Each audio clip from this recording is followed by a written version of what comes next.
বিশ্ববিদ্যালয়গুলোতে আসন্ন কেন্দ্রীয় ছাত্র সংসদ নির্বাচনে বাংলাদেশ সেনাবাহিনীর কোনো সংশ্লিষ্টতা নেই বলে জানানো হয়েছে। আজ সোমবার বাংলাদেশ সেনাবাহিনীর ফেসবুক পেজে এক বিজ্ঞপ্তির মাধ্যমে এ তথ্য জানানো হয়।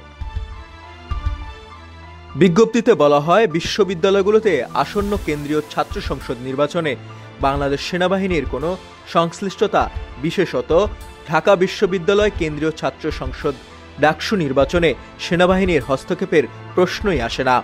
এর আগেও সেনাবাহিনী কর্তৃক আনুষ্ঠানিক সংবাদ বিজ্ঞপ্তির মাধ্যমে বিষয়টি স্পষ্ট করা হয়েছে। ওয়ালটন এখন দেশের সীমানা পেরিয়ে পৌঁছে গিয়েছে 50টিরও বেশি দেশে। ওয়ালটন, ঘরে ঘরে বিশ্বজুড়ে। এরপরও একটি স্বার্থন্বেষী মহল উদ্দেশ্য প্রণীতভাবে ক্রমাগত মিথ্যা ও ভিত্তিহীন গুজব ছড়িয়ে যাচ্ছে।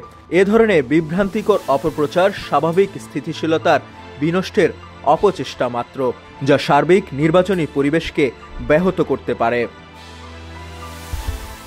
বাংলাদেশ সেনাবাহিনী আশা করে দীর্ঘদিন পর অনুষ্ঠিত কেন্দ্রীয় ছাত্র সংসদ নির্বাচন যেন সুষ্ঠু গণতান্ত্রিক চর্চার মাধ্যমে সুশৃঙ্খল ও শান্তিপূর্ণভাবে সম্পন্ন হয় এবং আসন্ন জাতীয় সংসদ নির্বাচনের জন্য উদাহরণ সৃষ্টি করে।